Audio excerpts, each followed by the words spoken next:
Oh, what a day! What a lovely day!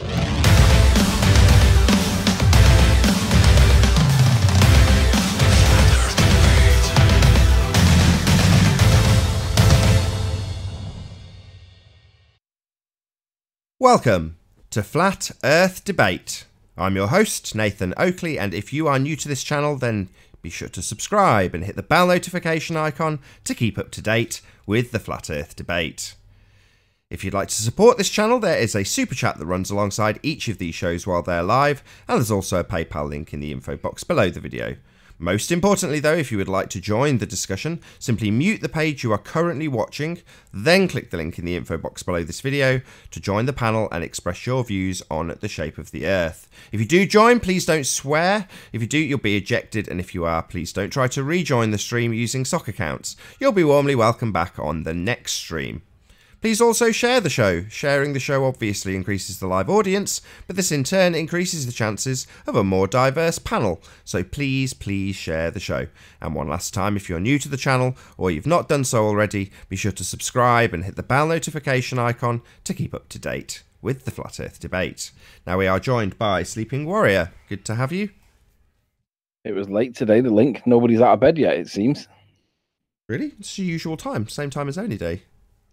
I know, but you didn't send the link out until 9 minutes ago. Is that right? Yeah. I was restarting the PC. There's a slight glitch with the Hangout, so hopefully it won't cause a problem. And I just restarted a couple of times to see if I could solve it, but I haven't. So I wasn't going to mention it, but that is the reason why I got the link out late. Hey, Arwin. Hello. Good to have you. Here he is. Shh, he's here. Shh. Good evening. What? We weren't talking about you. No, we weren't. I know. I was listening. Okay. At least you muted your watch page when you joined. You got that bit down pegged. No, I wasn't. Yeah. So what do you know? What do I know? Yeah. What do you know? I know that I know very little. Yeah, that's quite true. That's a And good you can answer. prove even less. That's a good answer. Yeah. Intelligent answer. I agree. Okay, let's get through housekeeping. Okay. Any signs of curve? Earth No. curve? No sign of curve whatsoever. Any obstructions curvature is not an acceptable answer to prove the shape of the Earth. Nope. Any signs of axial rotation? Again, of the Earth-based variety. No. Definitely not. Any signs of a gas pressure without a container? No, that would defy the third law on second law of thermodynamics, that entropy would prevail. Don't be silly. Never. Arwin? No? No, never. I mean, to give the clarity that it may require, because we'll get into a habit of just asking that question without any validity to it, so I'll clarify why we asked that question. So, gas pressure without a container. According to people who think they live on a sphere, or have a space religion, however you want to phrase it, they think we have this area called space. Now, Earth, this tiny little insignificant dot. Hey, Travis. This tiny little dot has got a gas pressure. Now that gas pressure is simultaneously in a vacuum. So Earth, this tiny dot, is in a vast vacuum, but we have gas pressure without any barrier. So our question is, how is that possible? The answer being, it isn't. It defies the second law of thermodynamics. So when somebody who thinks they have a ball beneath their feet, the people with a space religion, we would ask them, should they assert anything to do with space, rockets, satellites, you name it, we would ask, how are we breathing this gas pressure if Earth is a sphere in space and space is a vacuum? In other words, the concise version, how do you have gas pressure without a container? The answer is you can't. It defies the second law of thermodynamics. Moving on, is there any evidence of a self-perpetuating molten iron core at the centre of a presupposed spherical Earth? No. Yes and no. Yes and no? Yes. Yes, yes and no? Yes and no. Okay. Yes, at the presupposed Earth. In reality, no. Okay, The so you're saying you can presupposed find spherical. evidence that people presuppose the spherical Earth and that they put a molten iron core at the centre of the presupposed spherical Earth. Let's just say once they have found evidence of R, then they're going to be very likely to find the evidence for the molten iron core as well, right after that. Right. Yeah, so the answer to the question, In therefore, their would be dreams. no. But it's worth giving clarity, so I don't mind it each time Arwen does it, because it explains to people what we're talking about in kind of saying, well, yes, we accept that people will presuppose we're on a sphere, and people will then presuppose that there's a molten iron core. People will then correct you and say the presupposition of a sphere Earth with a presupposition of a molten core isn't actually molten and right at the centre. You feel like slapping them. Really? Oh, have you been there to check it's solid, as it's now asserted? No, of course not. We are told Earth is a sphere, and we are told it has a molten iron core. So, is there any evidence of it? No. No. We move on to the distance to the sun? There is none. There is no distance to the sun. Oh, that's a shame. You're telling me we can't just presuppose we're on a sphere and then measure a few angles and guess how big the thing we're looking at is, based on how big we think the Earth is? No? No. Ruhif did a response video recently, and in his video we used ratios to do it. And the ratios, basically, he very quickly spewed in his last 30 seconds that if you know the angular size of the sun, then it all makes sense. But he said it that fast that if you weren't paying attention, you would literally miss it. And when I pointed that out to him, he hasn't responded yet. So shout out to Ruhif, Arwen. Make sure you do your bit afterwards for assuming the size of the sun for the distance. Shout out retracted? Indeed. Right. Excellent. What about Sam? Yeah, I thought it's kind of funny how the distances to planets and everything, how that has been extrapolated from angular positions, because that is all we really know about the heavenly bodies, is their angular positions in relation to the position of the Earth.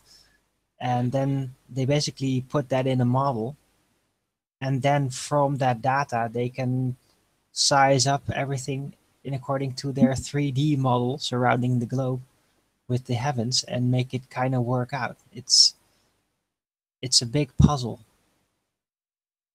Shout out to Caroline. What about scientific evidence of gravity? Got any of that? No. Working on it. Nope. Travis? Anything? I got I think directional pressure. Crash, crash, bang, as he tries to fumble with the phone while struck in. Probably Well, falling if that asleep. happens, you'll just hang up. Anyway. Yeah, be sure to mute if you do end up in a car accident. Yeah. The sirens get irritating. Yeah, sirens and alarms and your head crushed against the steering wheel, things like that. Right, okay. What about the presupposition itself? Any evidence of the R value, Earth radius, gentlemen? No. No. The only thing that they can calculate is the path of the sun. That's it. They don't get a third dimension to the radius. They just get a 2D dimension to the sun's radius as the path flies over Earth. But then some bloke with some sticks basically deduced that it was a ball, and that's about it. Yep. So spherical reasoning. Would you like to lead the blessing, Arwen, to conclude the housekeeping? Yes. All right. Radio Sanctus Gravitas Dominus. Spiritus Amen. Sanctus Arwen. Go in peace, in our you trust. Indeed. I like taking the Mickey out of religitard baltards. Travis, are you there? Are you alive?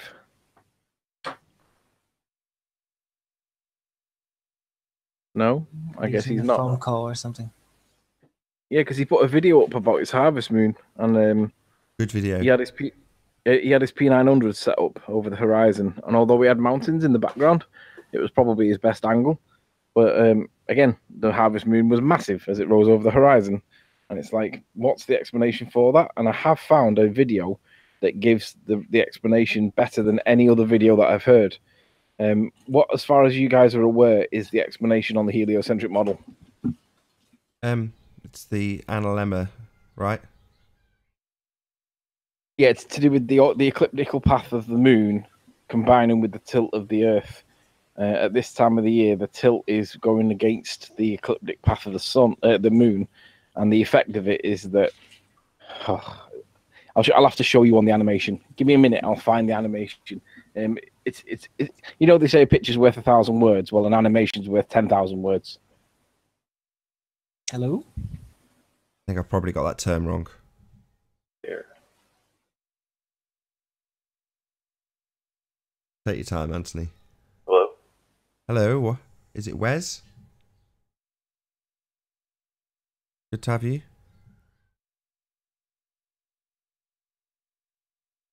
Got a hello, then nothing else. Wes? Hello. Come on, Wes, you need to say more than hello. Can you hear me? We hear you. How are you doing? Can you hear us? Good. Sorry, I'm on a new headset and it's Bluetooth and I think it's not working right. No worries. If you can hear us, I'm going to just pop you on mute while you figure out your Bluetooth headset. If you can't hear us, you won't have the vaguest clue why we won't be able to hear you when you figure it all out. Oh, he's gone. No worries. We won't bother with that then. Probably restarting.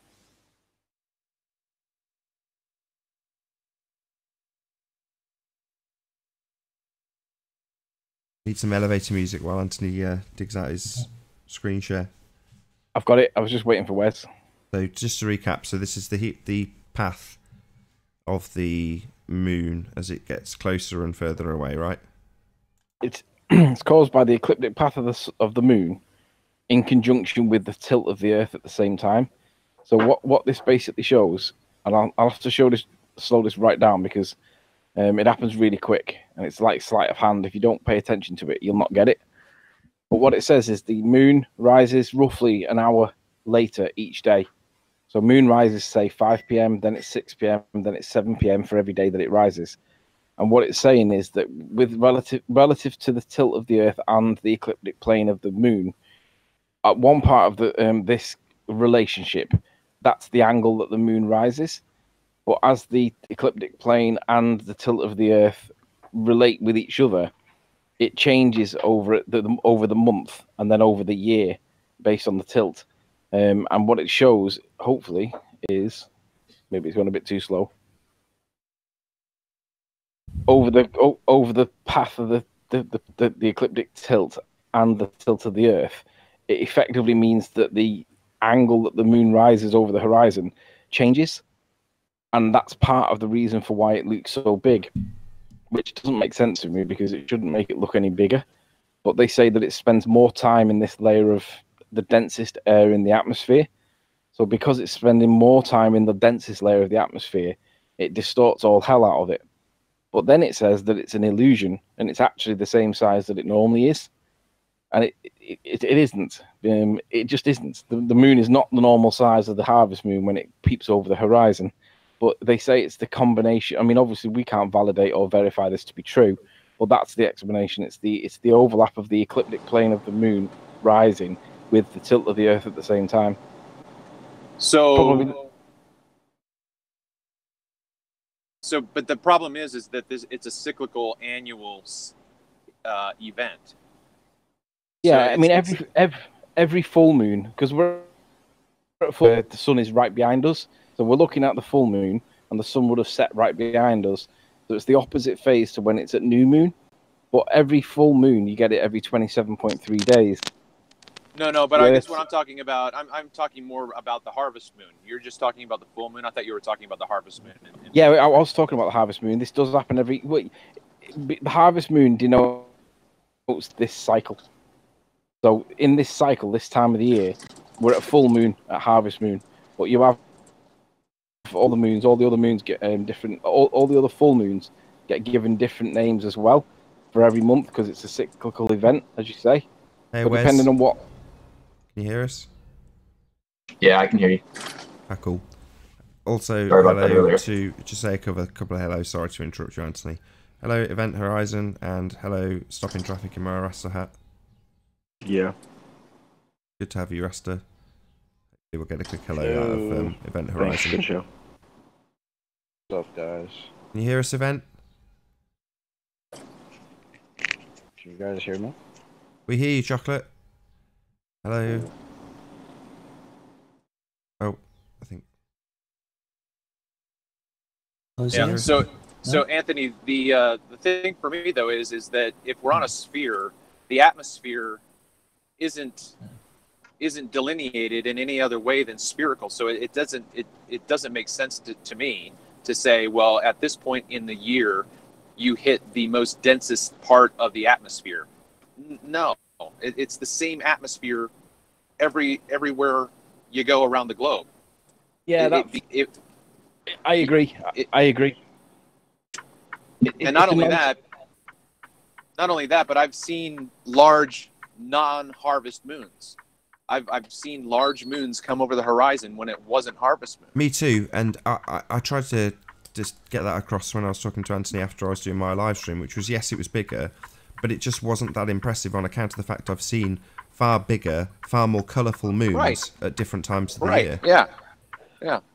Well, when I saw my harvest moon, it was the biggest moon I'd ever seen in my life, and it looked like it was like apocalyptic. It was that big for me. This was it last made year. me wonder whether it was a regional thing that I had, whether I saw it differently, or whether it was a perceptory thing that I had that was different to everybody else. But no, this is last year, right? This is last year's harvest moon, right?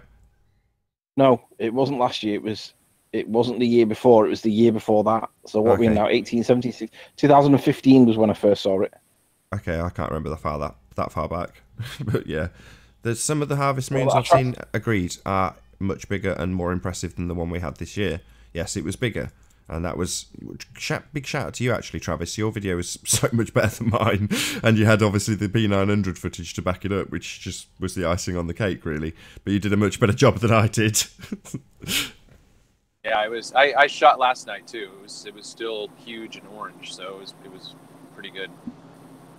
Yeah, I mean, when you look into the explanations for the colour and the size, they say that on one hand, they say that it's the lunar illusion. It's an optical illusion based on the horizon fixtures that make it look bigger. When you don't have the horizon fixtures there, you don't have that perception of size. But that's nonsense because it's contradicted by the explanation for why it is bigger, by saying it's to do with being in the thickest layer of the atmosphere for longer. So on the one hand, they say it's an illusion, but on the other hand, they say, well, it's like, well, you can't really have it both ways. It's like it's either an illusion and it's the same size, and it hasn't changed size, or it does change size and it should do it every single time. Hey, Riley, me and Travis are here on the West Coast right now, and in the United States, and the thing is, like, when it's going through that big to, like, reduction, like, phasing for where you're at geographically, when it's going into that, like, far side of, like, you know, like late night, early morning for you, the moon's just coming, like, you know, in for us, so to speak. So when it's going, you know, into that shrinking part that you're referring to, for, you know, us over here, it's technically going to be like entering that massive increasing size. You know what I'm saying? And so correct. That aspect has to be taken into consideration, because as it's seeming to get smaller from where you're at, it's going to be in that, you know, visual larger, you know, stage if you're further west, you know. Here we go. Jazz? There is no size to the moon. Hey, Jazz. Ronkakonda. G'day, hi. How drunk are you? Yeah, that's the question I wanted to ask. No, I'm sober as a nun, so let's get into it. You're gonna have to put a breathalyzer on your phone. Yeah, I don't believe that already. You couldn't even get that first sentence out. I'm as sober as yeah. Sober as a judge. Okay, well let's get into it. Ask me a question. Do you know the distance to the sun? 93 million miles. Oh, you're going to ban me for that, are you? No, I just want to know how you know it's 93 million miles. Well, I don't know it's 93 million miles, but how do you know? Whereabouts do you live here in the UK somewhere? So how do you know that it's 30 miles to the town that they say it's 30 miles to? because we can Why measure are it. you? That's a red. It's a red herring, Jazz. We're asking you about your model. Okay, don't come back at us with. Actually, No. It's a straw man. No. It's a straw man. It's not a straw man. You can, Yeah, of course it is. It's not the question I asked. So your whole basis of what you are trying to say is because you can't measure it yourself means that it's wrong. That's what you just said. Because science hasn't measured it. Because I can't find the science for how it was measured. I've looked for it and looked for it and looked for it, and I've appealed to authority by asking, quote, Simon Dan, and all I got back from him was radar. And I already knew that was the story, but I didn't see any science from him. So I was wondering why. Well, so do you think that air traffic control doesn't work? I think that nobody's measured the distance to the sun, Jazz. I've been really clear on it. I don't know who's done it, how they've done it, or when. But there doesn't appear to be a measurement of the distance to the sun. The relation based on relative distances created from and as a result of Kepler's third law on interplanetary motion. However, there is a transition from where that relative ratio becomes an actual distance. And I don't know where it comes from, and I haven't seen any proof or credible proof that, or even credible evidence that that is the case. Yeah, but what we're talking about here is we're talking about traveling between two different destinations. Have you ever? I've never traveled around the world. Do you know anyone that's traveled between the UK and the US? Jazz, this has nothing to do. Me. This has nothing to do with the measurement of the sun, Jazz. Me. No, it does. All over the world, Jazz. It does. We're talking about we're talking about the measurement from the Earth to the sun. So we're talking about distances. So So the distance from the Earth to the sun is not the distance from Albuquerque to Phoenix. It's not the same. It's not the same. Of course, it's not the same. Okay, so don't bring it up. Don't bring it up. But we're talking about distances. Tell us how you know the distance from the Earth to the sun. I don't want to. I'm not gonna. We're gonna have to beat around the bush with you guys because I don't want to tell you guys how I know because I don't know, but I don't want to tell you guys the reason why I have no reason to question it. So what you're saying basically is you don't know the distance to the sun, but you don't have a reason to question what they tell you the distance to the sun is. Tommy. Yeah. Okay, so you don't know the distance to the sun then? I don't know personally because I haven't measured it, but who expects to measure it? Well, do you honestly think we should be able to measure it? No, I think it shouldn't be asserted that it's 93 million miles away unless it's been measured.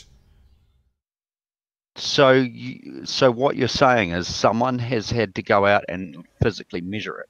No, we're saying nobody has gone out and physically measured it, yet it is asserted that it is 93 million miles away, based on a presupposition of an R value, and then assuming a distance to Venus based on the size of that presupposed spherical Earth. That's nonsense. Just say, I don't know, like you do, Jazz, because you're honest. But people don't say they don't know. They say it's 93 million miles away with no backing whatsoever. I don't know. Me neither. Because I haven't paced it out. Me neither.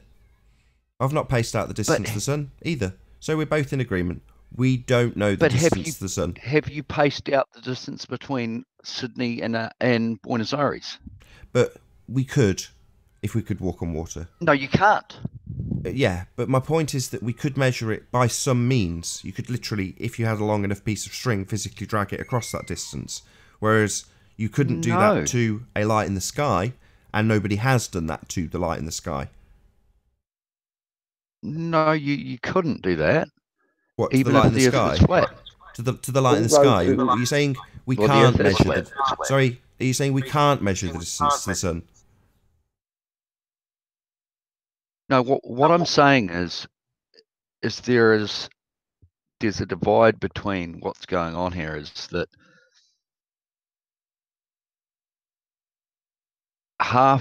let's say half and half saying that you should be able to measure the distance between Sydney and Buenos Aires accurately.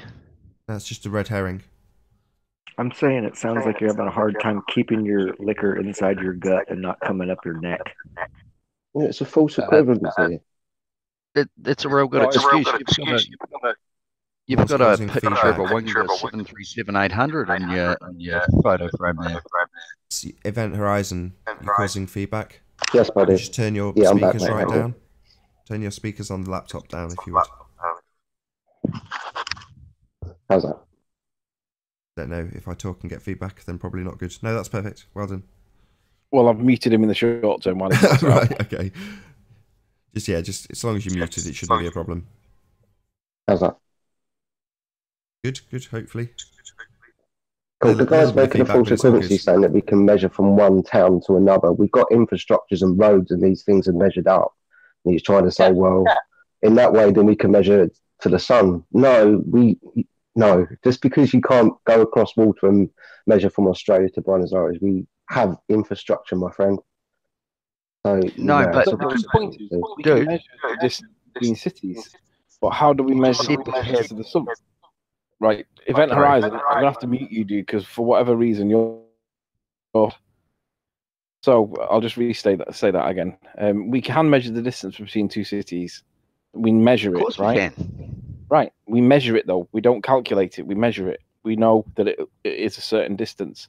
But how do we get the distance to the sun? So how do you measure the distance from London to New York? No, but that's not the question. That's not the question. How? The question is, With how a do big you measure the floating tape distance? measure? Right, we've already had a concession from you, Jazz. We've already had a concession that you have not measured the distance to the sun, and you're happy to accept what they tell you. Now, if you're asserting that they, the people you trust, have measured it, just tell us how they measured it. Don't tell us that it's possible to measure between Sydney and London. Hang on, Nathan. You just said a key word. The people you trust. Yeah. Well, what's your point? Who are the people you trust? We don't. We say people assert that you have a distance to the sun, 93 million miles. However, that's not been measured. So we don't have to accept that value that's given to us by people on faith. You don't have to accept that. You don't have to. Well, you don't have to. But that doesn't mean that the Earth's 3,000 miles away and however small. 3,000 miles away now. Nobody made that assertion that the sun is 3,000 miles away. No one's making that assertion here. Did you hear anybody make that assertion? Oh, I have before on other. Because if it's not 93 million miles away, then let's just confirm that by asking the panel a quick housekeeping question. God. Any evidence of the distance to the sun, lads? No. Nope. Yeah, notice that the question is. No, hold on. I'm waiting for Arwin. Specifically, Arwin. No. There is no distance to the sun. No distance, you say, Arwin? So not 3,000 miles as is being strawman to us here. No. No. Yeah, it's not a physical thing that we assume we can triangulate. So some people may decide to triangulate it. Well, we would assert that that's fallacious, as you've got no idea what it is, where it is, how it works. Nothing. Literally nothing. So to claim that you can measure something is like me saying, I can tell you how big that rainbow is. No, I can't. Nonsense. Yeah. And that's all fair enough, but sure, the Earth looks flat. Because it is.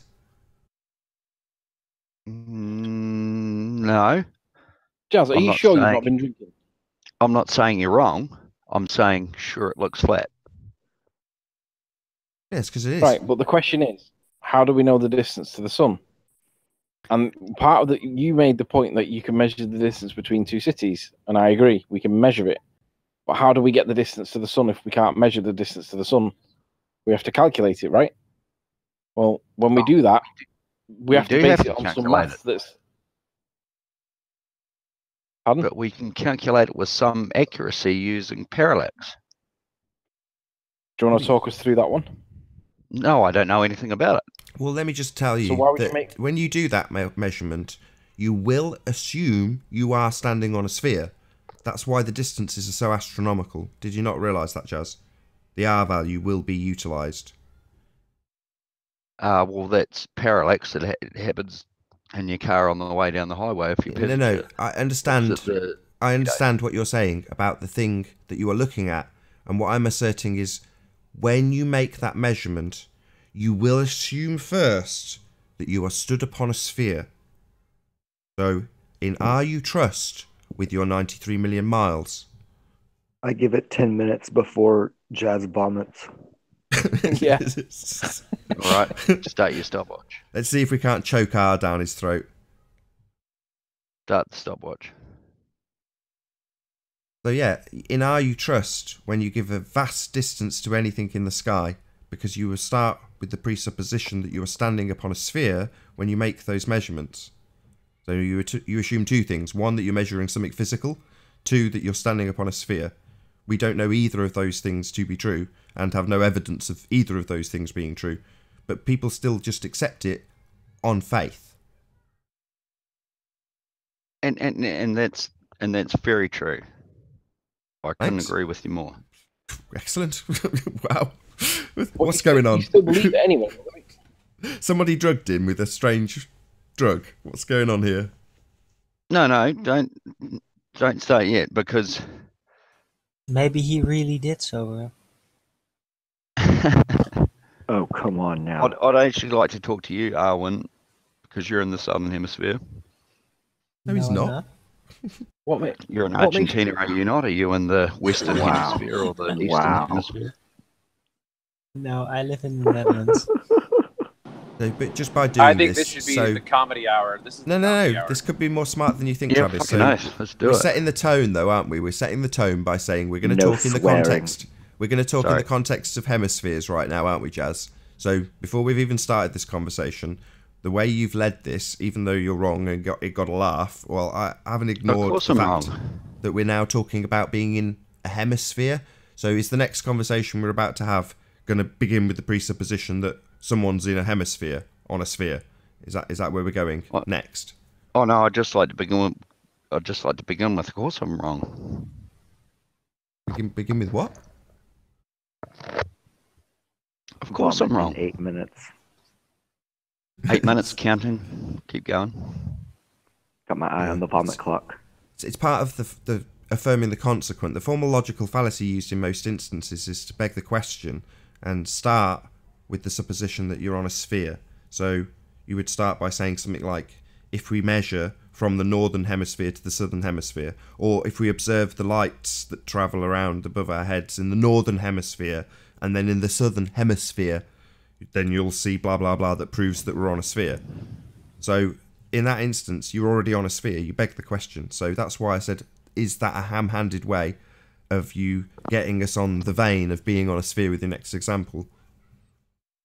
No, I'm not trying to prove to you that we're on a sphere. Nathan. Why not? That's what this debate is about. Specifically that.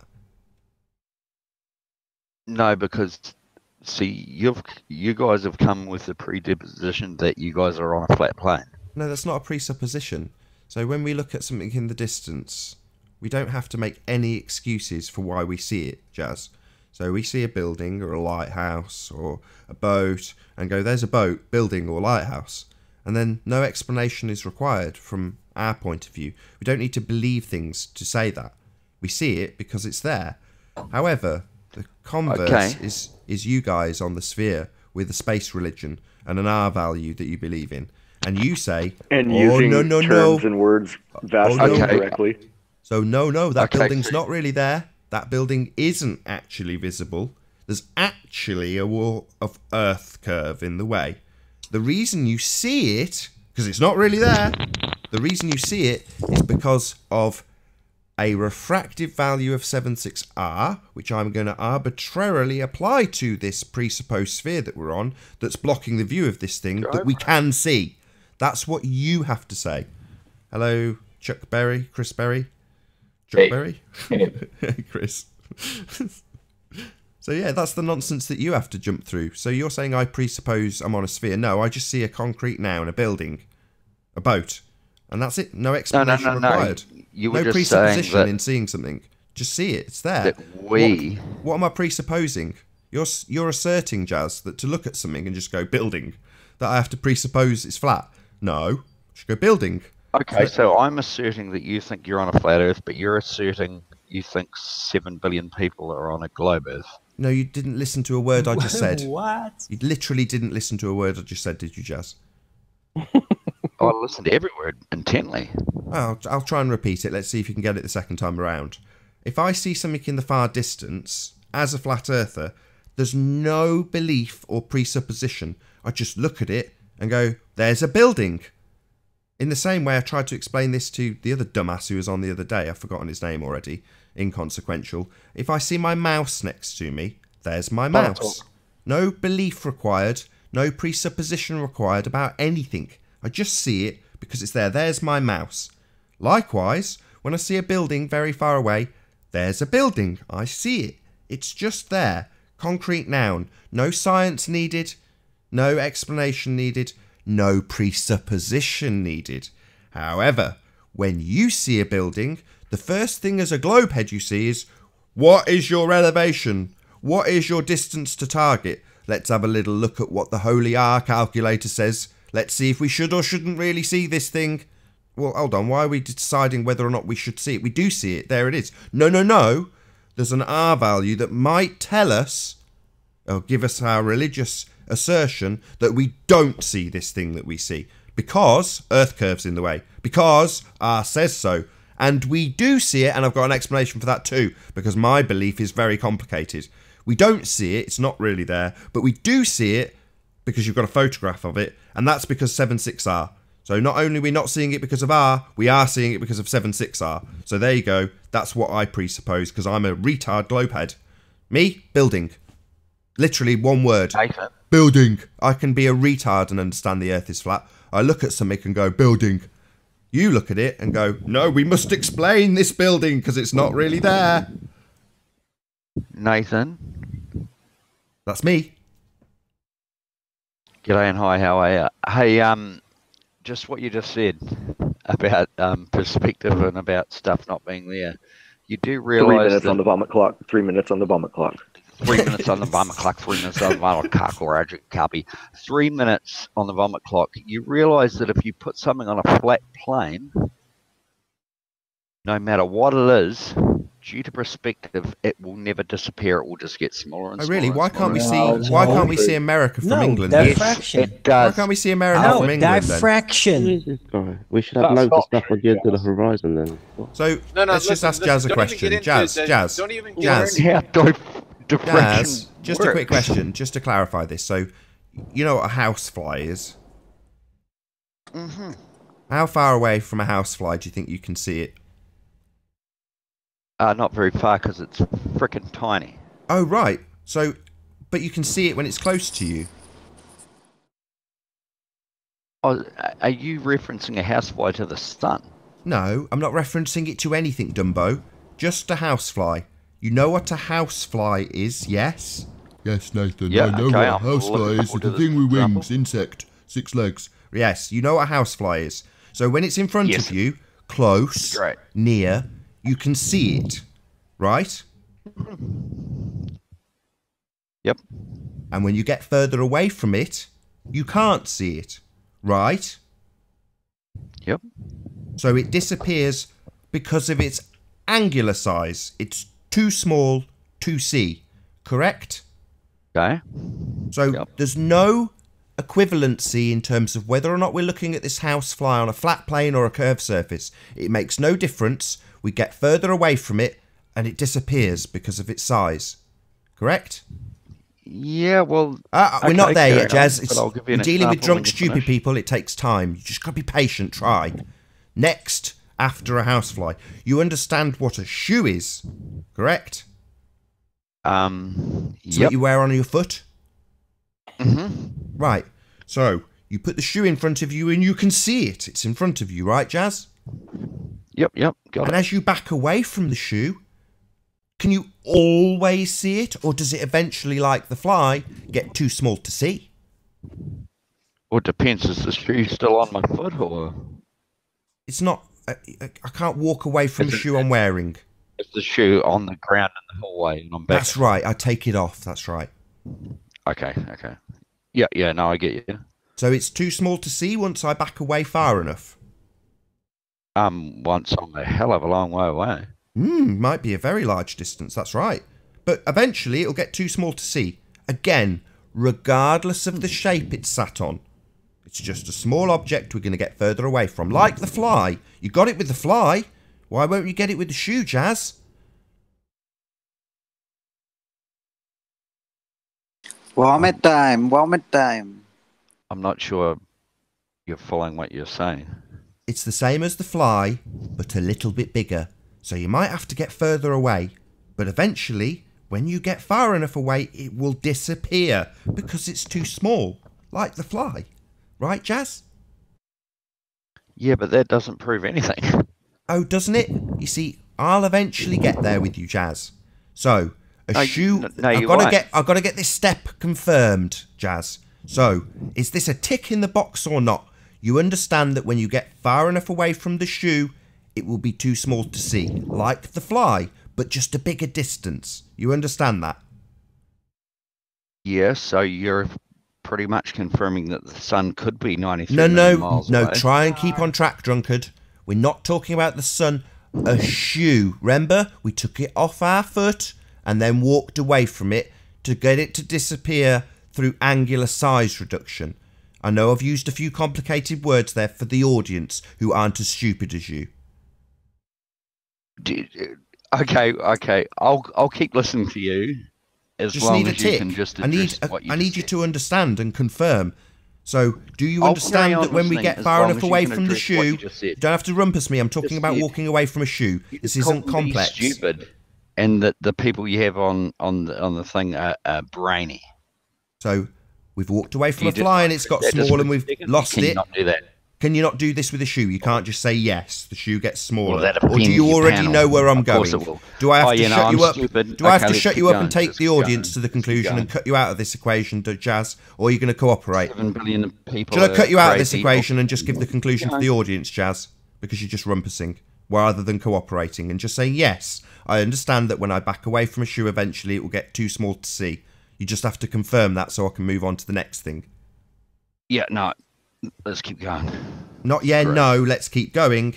Yes, I understand that like the fly, I will back away from this slightly larger object further and it will also disappear like the housefly, Nathan. That's what I need to hear, Jazz, so I can move on. Like this small object, I will believe that I will swipe at this fly and the large object will... No, just a drunk wanker. So I'll conclude this for the audience. So we walk away from the shoe. And the shoe gets too small to see. Nothing to do with the flat plane and everything to do with its size at distance. Angular size at distance. So if we now scale that up, not to a shoe, but to a boat, something larger than us, we'd have to get further away from it for the angular size to eventually be too small to see, at which point we won't see it. It will disappear due to its angular size at distance. This effect will be worse the lower to the ground we are. However, sod all to do with Earth curve, but eventually we could scale it up to a whole continent and it would still, at distance, be too small to see, like the housefly.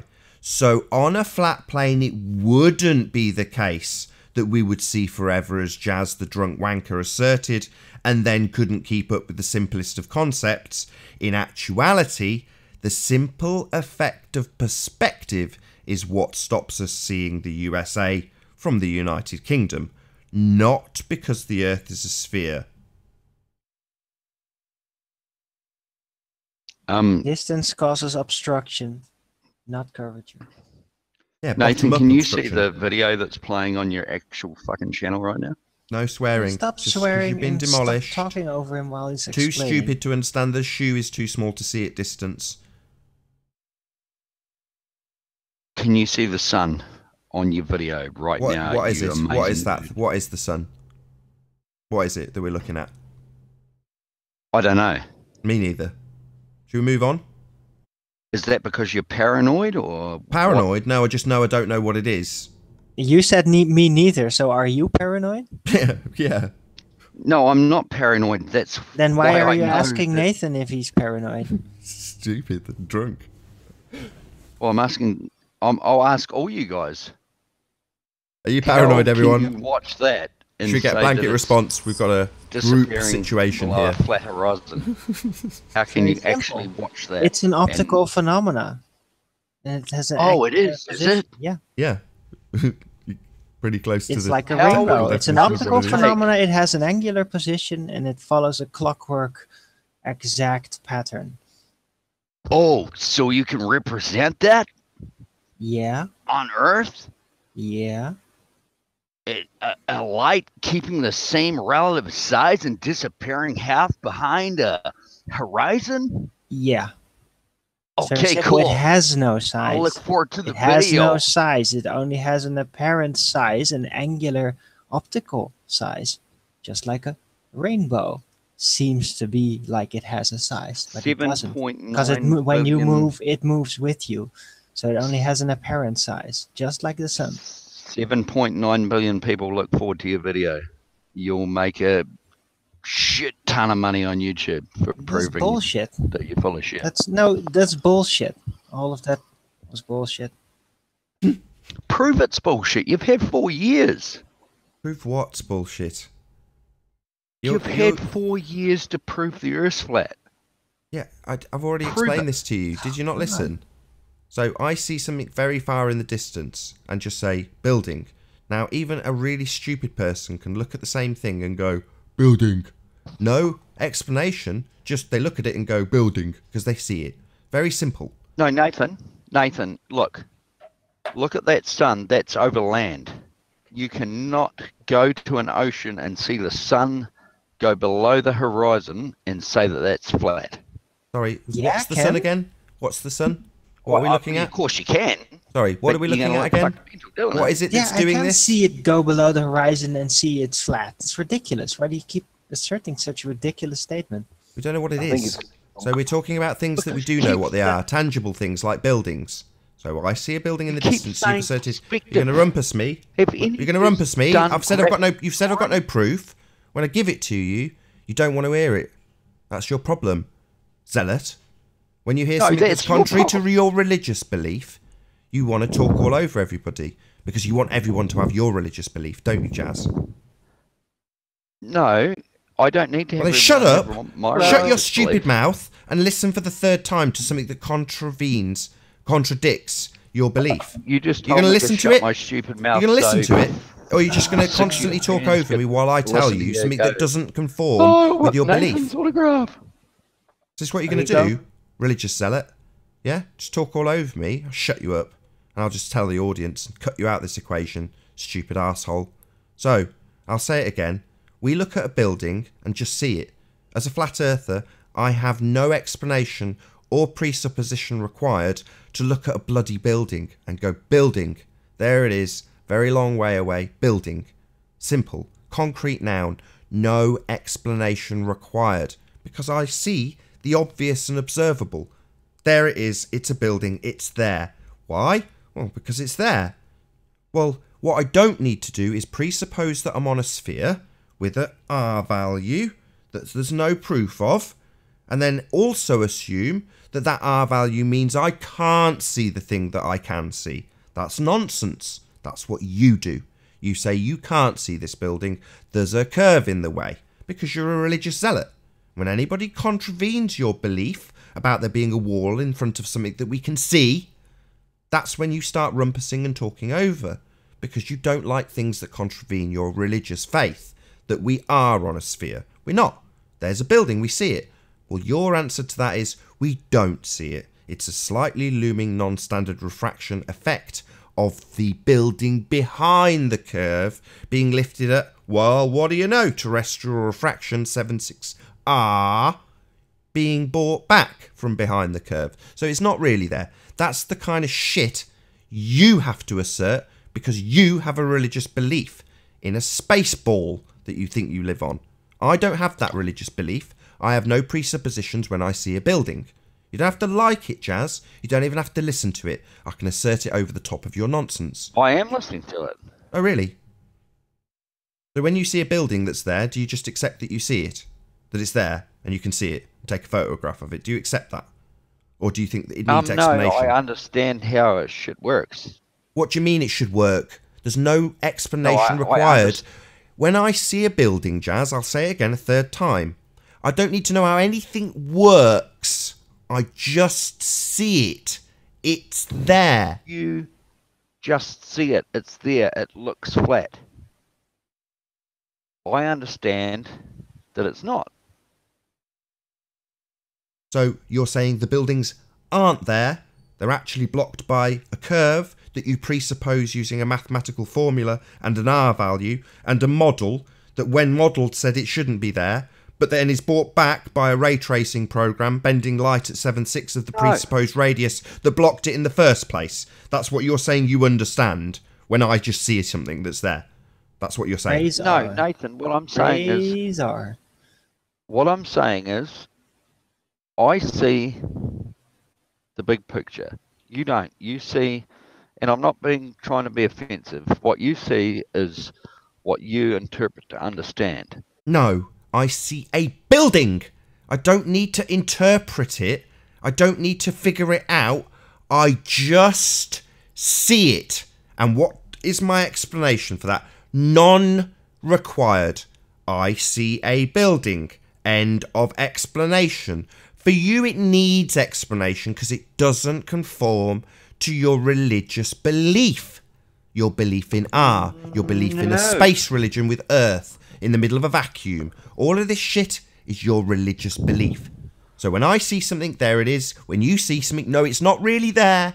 It's being bent around a curved Earth with a value that we use with the curved Earth that we've already presupposed. That's what you think you understand. It's just your religious belief, Jazz.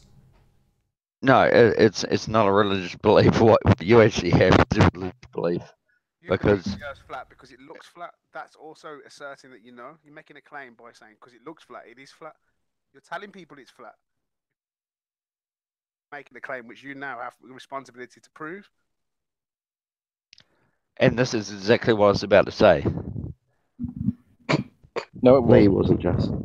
No, he wasn't. No, this is what I'm exactly about to say, is that Nathan come back at me and said, "Oh, you can't make that area flat." Those words didn't cross my lips. Those words didn't cross my lips. What? I don't have to make anything flat. It is freaking flat. Yeah, those words didn't cross my lips. I said, we see a building, and a thick person could summarise it in one word. Building. That's it. That's their explanation. Building. I'm not sure Jazz could. Yeah, Jazz can't explain anything. Doesn't mean that it is flat, does it? It just things can appear to be what they're not. That's can you turn your gain up a bit? Tommy, you're a bit quiet. Listen to you guys bagging me. This is great. I love it. Keep going. Jazz is clearly inebriated. Very quiet, Tommy. And Tommy's very quiet. Can we not kick Jazz and let's have an argument with Tommy over evolution? I'm sure Tommy's got more. Oh no, have an argument with me first. I'd love to. Sit down, Jazz. Sit down. And we're rounding out for a break in about 5 minutes because it looks flat. So therefore, now you've got a responsibility to prove what you think. Just because something looks flat, now you've got to go out and prove it because you're telling people it's flat. No, you're not listening either, Tommy. We're not saying look, it looks flat. You are making a claim when you assume that because it looks flat, it is flat. Sorry, not assume it looks flat. It doesn't look flat. Listen, let me just explain to Tommy. It's there. Exactly. We just see a building, Tommy. We don't say it's flat. We just say we see that building. Yeah? You say, I believe the world's flat. I've heard you say I'll say it again for Tommy. Tommy, I just see a building because it is there. And that proves absolutely nothing. It proves I see that building. It proves I see the building, Tommy. Sorry, it proves I see the building, Tommy. Yes, and you assume it's flat. No. There's no assumption. There's no assumption. If I see a building, I just see a building. No, that's not. But you also are a flat earther. You believe that it's flat. It has nothing to do with that. Tommy, what part of this aren't you getting? Right? I'll give you the two versions of what happens when we see a building in the distance. I see the building and say building. And that is the end of my explanation because there's no explanation needed. It's a concrete noun. Okay, cool. So therefore, Therefore, we see a building. It could be curved. It could be flat. Why? Both Why would it be? Hold on. I said I'd give you the two explanations. One, I see a building. That's the end of my explanation. No explanation required. It's a concrete noun. You're not going to let me get through half a sentence, you arrogant little prick. Shut your mouth and listen. Don't talk. No. That means shut up. Don't talk. Shut up. Nathan. No, Jazz, if you talk over me, I'll kick you out. You're no longer needed here. So I would keep your mouth shut at this point as well, Jazz. You can kick me out because you're being an arrogant ass. Yeah, I'll try again for Tommy. Tommy, I just see a building and say building. No explanation required. No belief required. No presupposition required. It's a concrete noun. However, you see a building and go, we don't really see this building because Earth curve is blocking our view of the building. The fact that we do see the building is because light is bending back around a curve that we've got no proof of, we presuppose, at the rate of the curve, 7/6 of the curve, terrestrial refraction. So I presuppose something's blocking my view of something I see, and I also presuppose that light is bending back around that presupposed sphere at a rate of 7/6, the radius of that sphere, whilst simultaneously ignoring the effects of perspective and looking at this from a purely orthographic point of view, mathematically. That is what you have to do to see the building. So you don't really see it, it's not really there, it's blocked by Earth curve based on your religious faith in an R value and a model that says it's not there, even though you can actually see it. It's actually a hologram, it's actually a refractive effect. That's what you have to believe. That's quite a lot of stuff to assert about something I just see and say building. Okay, Tommy? Okay, well, you also have to say angular size reduction over long distances, and you also go for all this thing with the law of perspective. So you also are you're also having to use explanations. You don't just say something's there and it's there because you see it, because you also go through the things that you ran through with me. You're saying, well, what's the angular size reduction of the objects and what's the distance of the objects? You've also criticized people with them very words. So you're also asserting all these formulas, and it's not as simple as I see a building, as you put it. Yeah, it is. See this on screen now? That's a lighthouse. It's very small because it suffered an angular size reduction at distance. But it's a lighthouse. I see it. It's there. Well, it's good that you're paying attention to something, because you obviously don't pay attention to evidence. Because when you pretend... Are you going to address the evidence that's on screen right now, Tommy? Or are you just going to ignore it and tell me how I don't pay attention to evidence? I'll say it again for the thicko that's known as Tommy. On screen right now, a building that is there. No further explanation required from me. You ignore evidence, so you pay attention to what... Tommy. Say it again. We're talking about evidence and it's actually on screen and you are ignoring it and then projecting onto me that I'm ignoring something. No, what you're doing is forcing me to engage. You have said it's not as simple as seeing a building and saying it's there. So literally, as those words crossed your lips, a lighthouse was on screen and I pointed out that there's a lighthouse, I see it because it's there, and you said no. You're twisting the whole conversation. Twisting it, it's evidence that you are ignoring, Tommy. It's called evidence, the thing you're accusing me of ignoring. You say your assertion with no evidence. It's not as simple as saying there's a building, it's just there. And on screen, as you said, it was a building that I used as an example to destroy your argument, Tommy, you stupid idiot. What's my argument? That it's not as simple as saying there's a building, it's just there. Those were the words that you used. That was your assertion. I demolished that, Tommy. I'm ripping you a new asshole right now, Tommy. I'm proving how foolish you are by backing up my assertions with the very evidence you claim I ignore, while you simultaneously segue away from that evidence and tell my audience that I ignore evidence. No, Tommy, there was a building on screen that I could say was just there, contrary to what you asserted. This is what having your arse handed you feels like, Tommy. It's you mixing up what I'm saying. Get louder, Tommy. Eat that mic. Eat that mic, Tommy. Eat it. Eat it. Get it right in your mouth, Tommy. Eat that mic. Show the audience with your distortion just how annoyed you are about my demolition of your argument, Tom. Eat your mic a bit more. Get it right in your mouth, Tommy. Get it right in your mouth and show my audience how annoyed this is. Go on, show them how annoying this is by eating your mic. Well, shout out to Nick. Confirm my argument. The point that I'm trying to make, at least confirm it, so at least you know you're on the right track. Because your point was that it's not as simple as saying there's a building, it's just there, and one was on screen while you were making that shit point.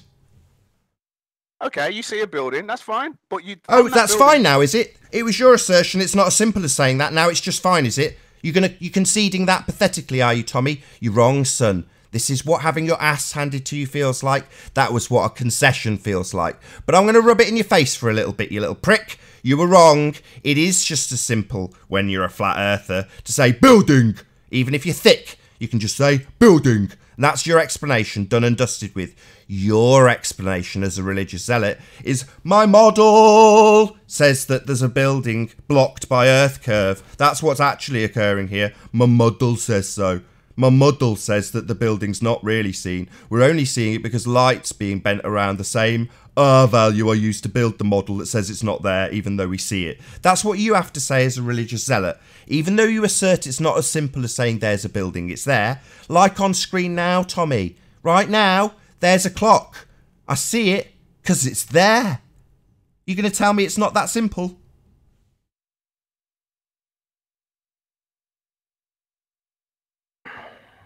He's been muted. Don't mute people. Let me just remind people what Tommy said. Don't mute Tommy people. said that Nathan denied evidence. I'd like to know what evidence he denies that is an issue for Tommy. And I want to know if he's gone away and figured out what scientific evidence is as well. Probably not. Don't just work. I found a sweet video of the Earth. So if you're requiring evidence on the other side, you also have to provide that yourself when you're refuting it. Yeah, all right, you can easily deny. You can be an evidence denier, which is what you are. No, you've got that bit wrong.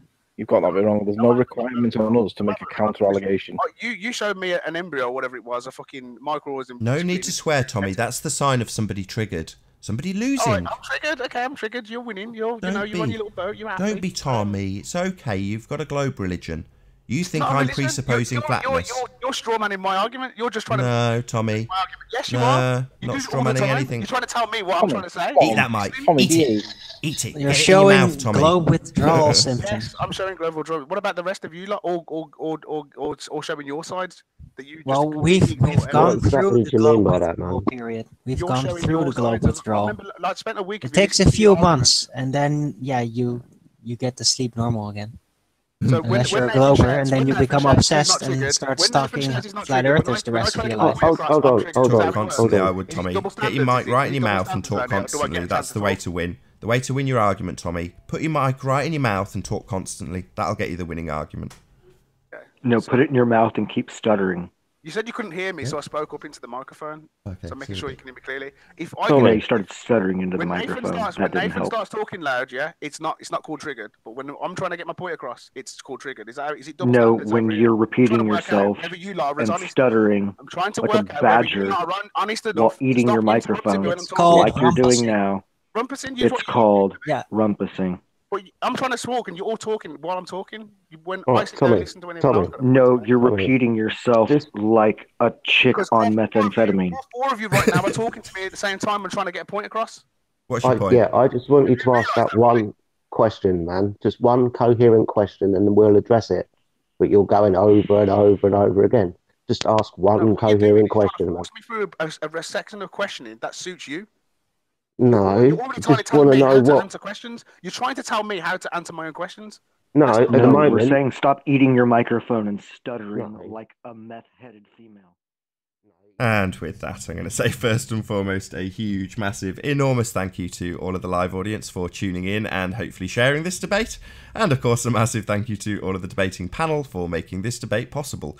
If you hated this show, then you know exactly what to do. But if you liked it, maybe consider sharing it with a friend or subscribing if you've not done so already. I've been Nathan Oakley, and I'll see you all in the next video. Oh, what a day! What a lovely day!